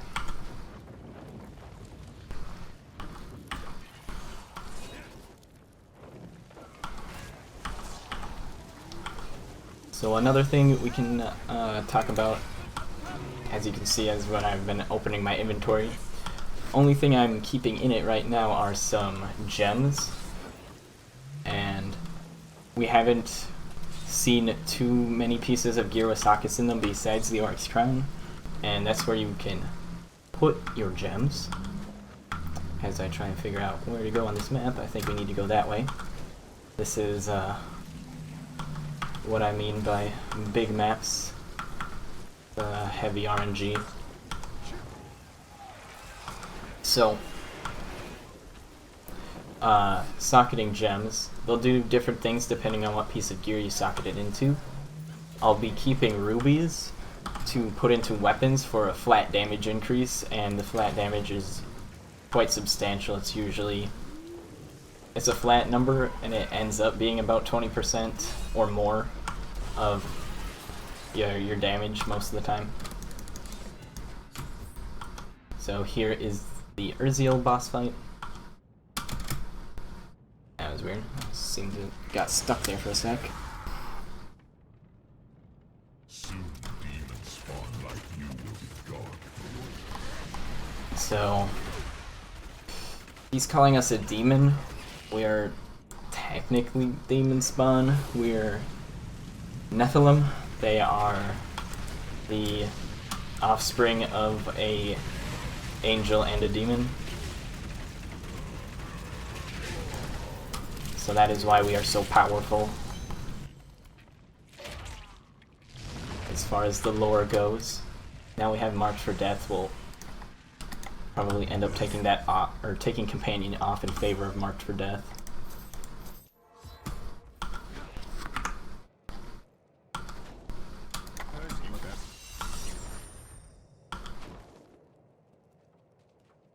What is at last? And we got a nice damage increase on that bow. You're not going anywhere. Come if you like. But Adrian, We hid Okay, now we are searching for Adria. If you remember earlier on, thought it would be might have skipped over some of the story that was going on there, but basically Adria was Leah's mother. We were partied up with her for a little bit, and then in Act 3 she did some sort of dark magic on her and actually turned Leah into Diablo. So now we are avenging Leah. And they play very heavily into the part where we are avenging her. Our character is very angry at Adria. I will not be late this time, Adrian. Remember to get the information we need before you... Fine. Well, And that's what those voice lines were talking about there. It says he won't be late this time. We might be late though. I cannot seem to find. He's starting to this next area. So this next area, very heavy on RNG. Can kill a run. It is a giant, and I mean massive map. This is one of the two biggest maps in my opinion. I haven't like measured them, but I'm fairly certain this is one of the two biggest maps. Both of the biggest maps are in Act 5, and we are searching for little pedestals that will tell us which dungeon we need to enter. Now you can technically go into any of the 3 or 4 dungeons, I believe it's 4, and just hope you find the right one, but it's not advised. 'Cause they can be pretty big when you are searching through them, and if you don't get the right one, that's a lot of time lost. It's usually better to look for the guide stones to find the right one.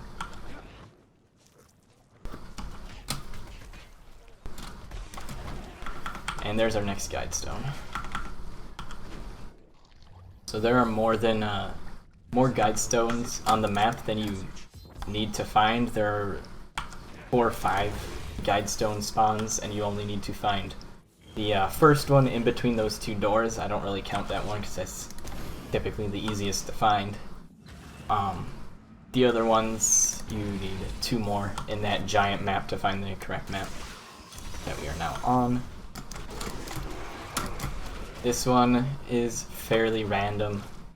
Again, it's identifying when you're in, when the map loops on itself or when you find dead ends. And we got pretty lucky there. I was not certain if we were going the right way, so that was nice.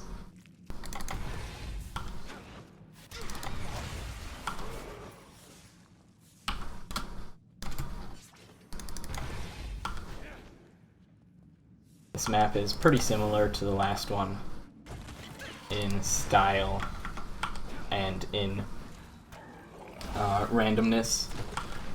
We are looking for the entrance to the Adria boss fight.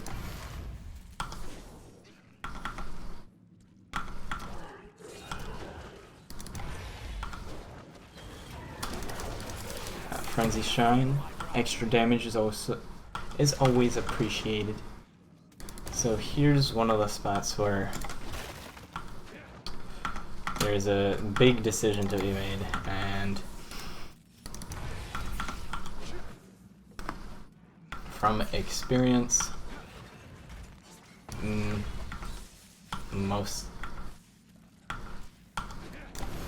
mostly, I guess, but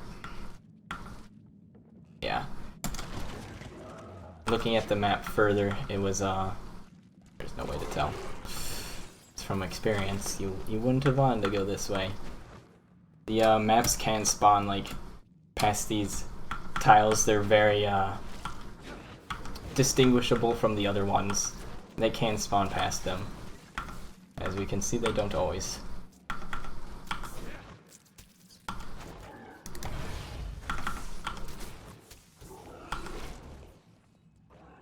Here's another spot. There we go.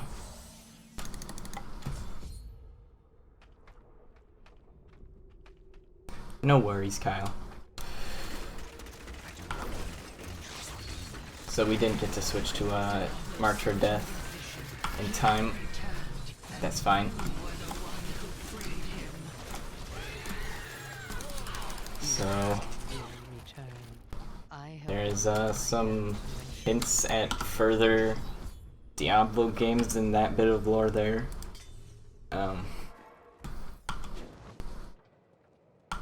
Take of it what you will, those have always been there since the expansion's been out, so.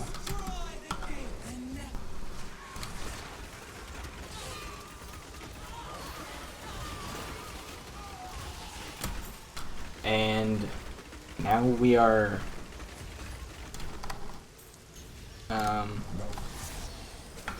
it looks sort of like heaven. I'm not exactly sure.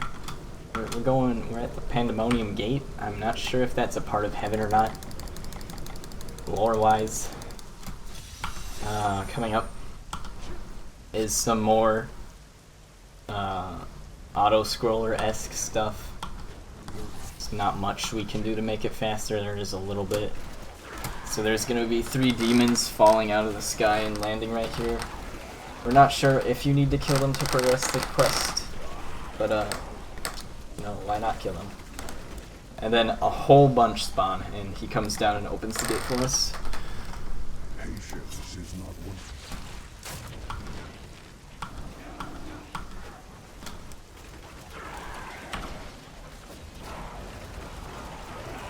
So the reason we think that killing those large demons is required is, you know, we think it's spawn.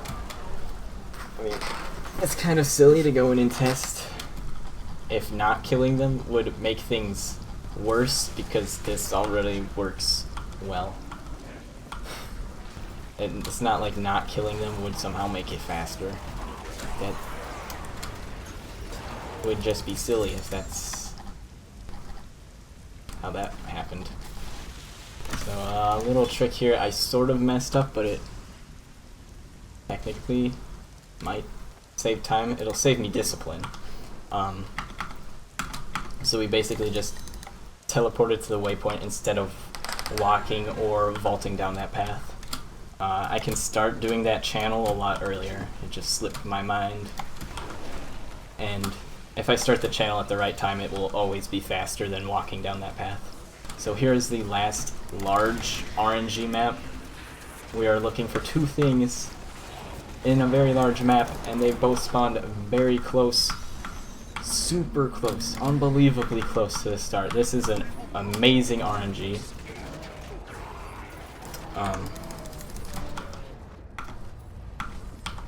That is the best spawn you could possibly get. That's the one you want every time, but it is not very common. So yeah, got through that fast. We needed to collect 2 siege runes to power up a battering ram to knock down the gates to get into Malthael's fortress, or what he has made into his fortress. And now we're going to that ram.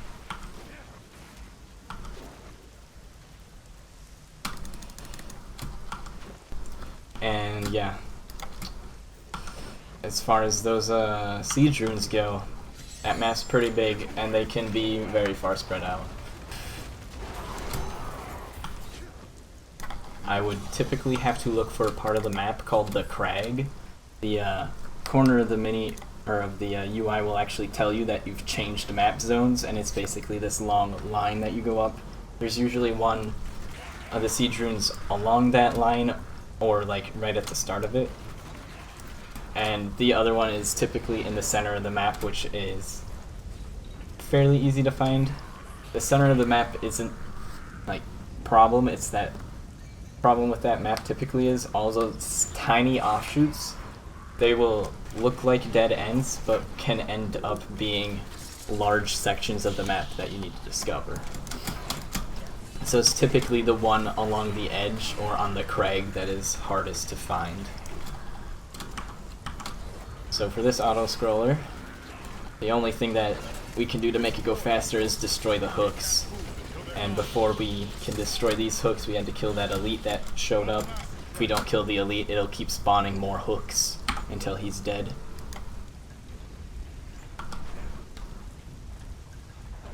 Is there an approximate level you want to be at certain parts of the game? The gates.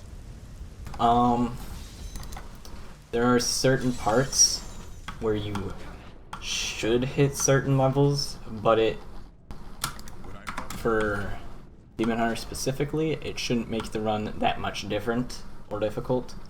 Something like Monk, there are rather large skips you can do with your dash that would make a difference, and making sure you're at the right level on a Monk is important. However, Demon Hunter, you just want to hit the levels that unlock your movement abilities as soon as you possibly can. And also to be mentioned, the difficulty scales with your level. So unlike other games where you would farm up to be at an appropriate level or have the things you would need to complete it, this one will scale with you the entire way. So you can actually end up being what you could either call it being over leveled or under geared for your level. So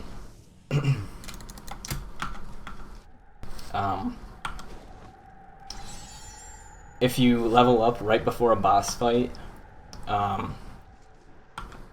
that's typically a bad thing. The boss will then have more health, but you didn't find gear right before that fight, so you'll they'll have a little bit more health and damage, but you didn't get gear upgrades right before the fight.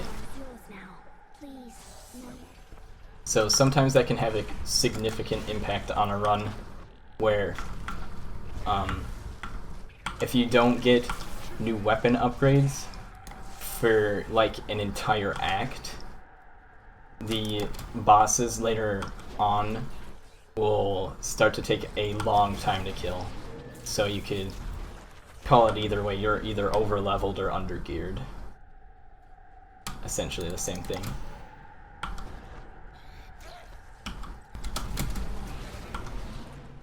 And there's not much you can do to stop yourself from leveling up besides not killing things, which is already what we want to do.